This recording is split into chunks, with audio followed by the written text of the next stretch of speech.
Hello, আসসালামু আলাইকুম। সবার কি অবস্থা, কেমন আছেন? তো আজকে আবারও চলে এসেছি নতুন একটা রেসিপির ভিডিও নিয়ে। আই হোপ এটা আপনারা কম বেশি সবাই অনেক পছন্দ করবেন, কারণ হচ্ছে এটা বানানো যেরকম সহজ, খেতে কিন্তু তার থেকেও মজার।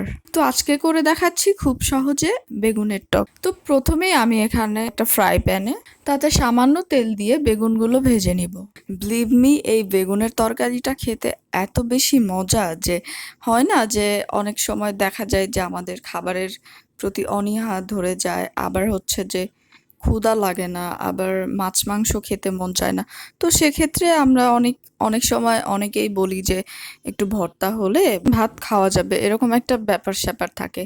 তো যাই হোক, আমি বলবো যে ভর্তার পাশাপাশি আপনারা একবার হলেও এই বেগুনের টকটা ট্রাই করে দেখবেন। তো এবারে আমি ওই একই ফ্রাই প্যানে কিছু পেঁয়াজ দিয়ে লবণ দিয়ে দিচ্ছি।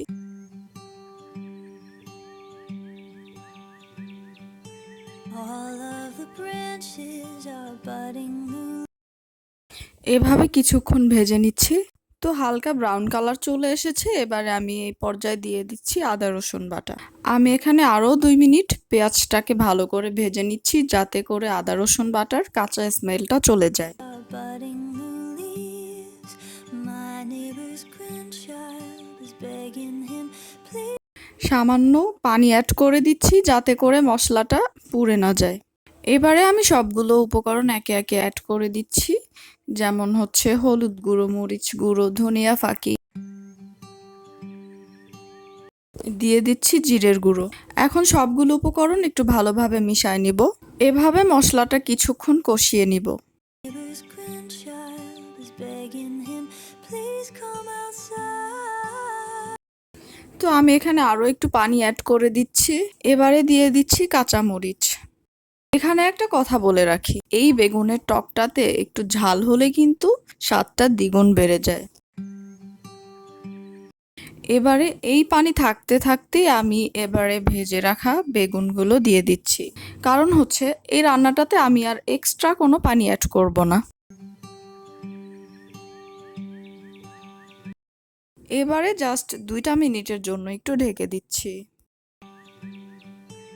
All of the branches are budding new leaves. তো আমি আর এখানে খুন্তি ব্যবহার করছি না, কারণ বেগুনগুলো ভেঙে যেতে পারে।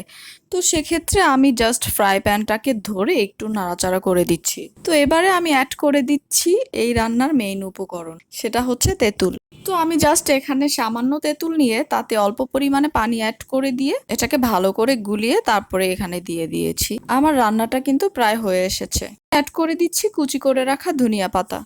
তো এই তো তৈরি করে দেখালাম বেগুনের টক। তো আপনারা ইতিমধ্যে দেখেই নিয়েছেন যে বানানো কতটা সহজ। এবারে একবার হলেও বাসায় ট্রাই করে দেখবেন।